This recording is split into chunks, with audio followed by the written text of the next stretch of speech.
I'd been having trouble sleeping for months, waking up exhausted, feeling like I'd run a marathon in my dreams. My wife kept telling me I was talking in my sleep, but I never remembered any of it. So my doctor finally referred me to a sleep clinic. The room looked like a budget hotel that someone had filled with medical equipment. Wires everywhere, cameras in the corners, sensors they were going to stick all over my body. The technician was a woman in her 50s named Carol, who had that calm, seen-everything demeanor that medical professionals develop after years on the job. "Just try to sleep normally," she said, while attaching electrodes to my scalp. "I know it's weird having someone watch you, but you'll get used to it." I didn't think I'd fall asleep at all, but exhaustion won. I was out within 20 minutes. Then someone was shaking my shoulder, hard. I opened my eyes to see Carol standing over me, her face completely white. The calm professional mask was gone. Her hands were trembling. "Sir, you need to tell me what you were saying in your sleep." I sat up, groggy and confused. "What? Was I talking?" "You were speaking," she said carefully, very clearly, for 45 minutes straight. "Okay, my wife says I do that sometimes. Sorry if it was weird." Carol pulled up a chair and sat down like her legs couldn't hold her anymore. "Mr. Martinez, you were speaking in a language I've never heard before. Not one word of English, just this constant stream of something else." I laughed. "That's impossible. I only speak English. I took Spanish in high school, but I can barely order a taco." She didn't laugh. "I recorded it. Do you want to hear?" She pulled out her phone and hit play. The voice coming through the speaker was mine, but the words weren't. It sounded ancient, guttural, with clicking sounds I didn't know my throat could make. I listened for 30 seconds before she turned it off. "That's not me. It's your voice. I watched you say every word." My skin went cold. What was I saying? "I don't know, but Mr. Martinez, I need to ask you something, and I need you to be completely honest." She leaned forward. "Have you been experiencing any memory loss? Any gaps in your day you can't account for?" I thought about it. "No." "Why?" "Because in 45 minutes of recording,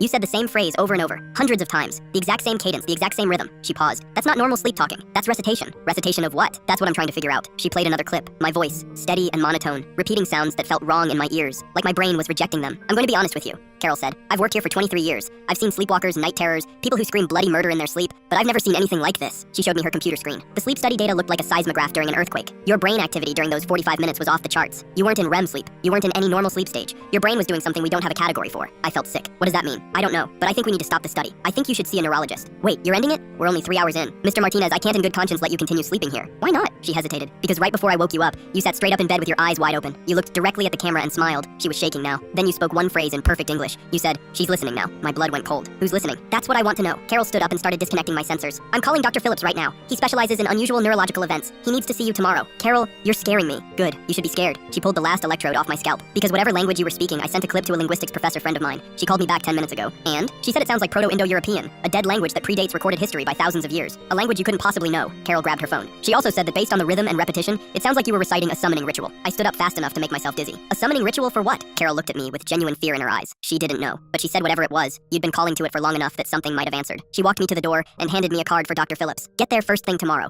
Don't sleep tonight if you can help it. And, Mr. Martinez, yeah? If you start speaking that language again while you're awake, call 911 immediately." I drove home at 4 a.m. with every light in my car on, terrified to close my eyes even at red lights. My wife was asleep when I got home. I stood in our bedroom doorway, watching her breathe. Then I heard my own voice whisper from somewhere behind me. In that same guttural language from the recording, I spun around. Nobody there, but I understood the words this time. "Thank you for opening the door."